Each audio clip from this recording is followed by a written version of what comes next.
Hi everyone, my name is Emily and I'm the Young Adult Librarian at the Rock Island Public Library, and the book I'm going to talk about today is The Hate You Give by Angie Thomas. So in this book you meet Star Carter, and she is at a party one night and she's with a friend who, they used to be closer but now they go to different schools, and Star just happens to run into Khalil, who was her best friend when they were kids. And they start talking and they catch up, and eventually, he offers her a ride home when they're both gonna leave. So what happens is the police officer who stops them later says that he thought that Khalil had a gun. This is not true. Star is in the car. She sees that there is a hairbrush, but there is no gun. And this is the beginning of a whole, scary time in Star's life, because what unfortunately happens is the police officer shoots and kills Khalil.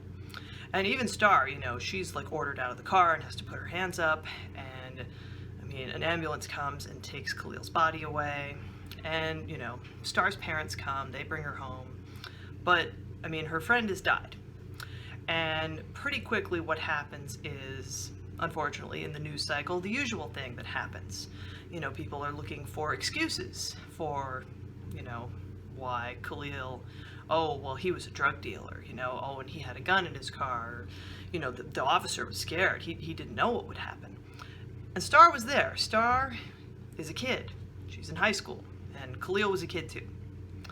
So she is the one who has to kind of come forward, which is not a thing she gravitates toward at first. There's an interview on TV with the police officer's father, and he talks about, my son was afraid for his life. So Star goes on TV, she's asked, to do an interview, and she does. She breaks her silence, because it's like, look, I was there and we weren't doing anything wrong. Khalil followed the officer's instructions. There was no gun. We were just two kids trying to go home. And, she feels, especially, on the night this happened, she says in the interview, I wonder if the officer, if he was so scared, I wonder if he wished that he'd shot me too, if we were such a threat. And of course this, the whole, killing of Khalil, it's treated differently in different parts of Star's community. So in Garden Heights, where he's from, there's the funeral, and Star kind of has to deal with the fact that, okay, Khalil's mom wasn't really there for him in life, and now that he has died, she's very sad, and Star's mom has to kind of be like, yeah, that's her kid. I get it. She wasn't always there, and, she did things as a mom that I would not do. But, now that her son has died, the situation has changed. She's feeling like she can't be there for him anymore, and she's having a lot of feelings about that. And at school, Star has to deal with the fact that one of her best friends is white, and she is, interpreting the whole situation as, he was a criminal, and sometimes the police shoot criminals.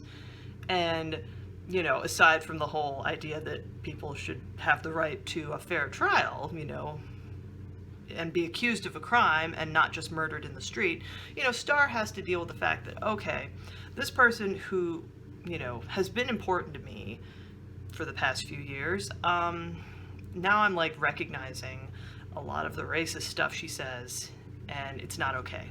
I'm not ignoring this. I can't be friends with this person anymore. And, her boyfriend is there for her, but he's white, and so, he doesn't really, understand this exactly. It's finally, I think, they're at prom, and finally, they kind of talk. They need to talk about this, because, Star hasn't been talking about this. And, once she starts, she opens up and says, look, this person was really important to me, and, I've lost him now, and I don't know what to do with this. And, yeah, her boyfriend, like, you know, he's trying to be supportive, but, you know, he does not understand the situation, in large part because he is white, and he's, you know, coming from a place of privilege to this whole situation. Like, he understands, oh, you know, I'm sorry that your friend died, but he doesn't understand, like, the fear of being in that car that night, or, like, the fear of being told to raise her hands, and, you know, Star wondering if she's gonna get shot and killed next.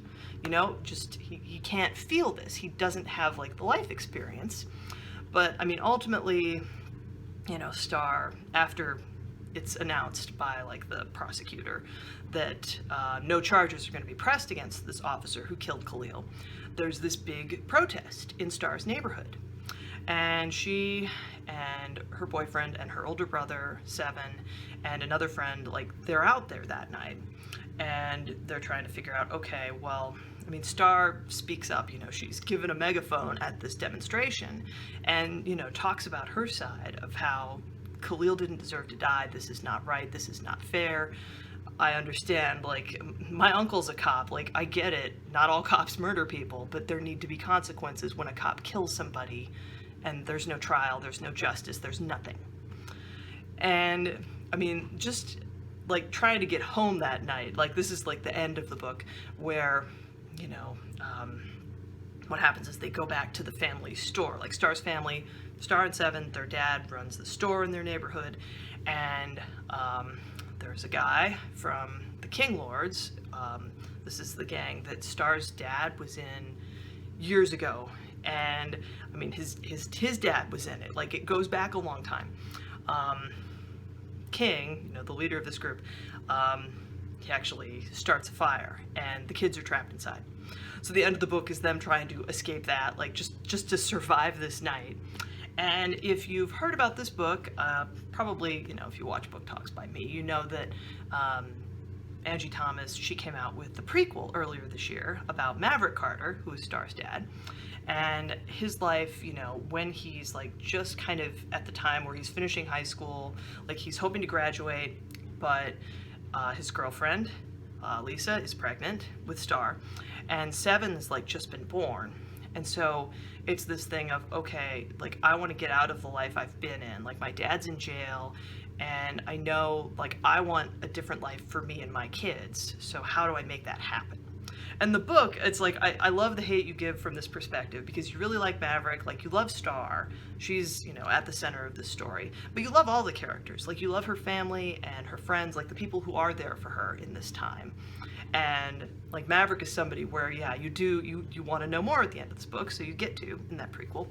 But I would say, like, this is just, it's a fantastic book. I've said it before, but it bears repeating, I suppose. There are a lot of great books that are not good books. This is a great book that, you know, it's held up as, like, an example of fantastic young adult literature, because it is. Like, it's a great book on an important subject, but it's also a really good book. Like, it's a book that you will enjoy, because you will enjoy the characters and who they are and, you know, how they speak, how they act. Like, just Star at the center of this, I mean, she's somebody that you're very glad to get to know in this book. And I would also say, you know, for Women's History Month, you know, this is a book that kind of touches on women's role in activism, you know, protesting and demonstrating, you know, for anti-racism. And also Angie Thomas and authors like her have really changed the world of young adult books for the better, like, dramatically in the past 10 years. Because, I mean, I've been a young adult librarian for almost a decade, and when I started, I mean, there weren't nearly as many books like this, of this, like, quality and on important subjects like this. And now, you know, there's a lot more. So, check it out. And The Hate You Give, I believe, is available through Access 360 and Libby, in different formats, probably ebook and e-audiobook, but you might have to wait because, again, you know, Angie Thomas is a popular author, and, you know, this is a book that's just, it's, ever since it came out, I think in 2017, it's, you know, people love it, and yeah, you might have to put it on hold and wait, but yeah, I recommend it. And thank you for watching. I will see you again soon.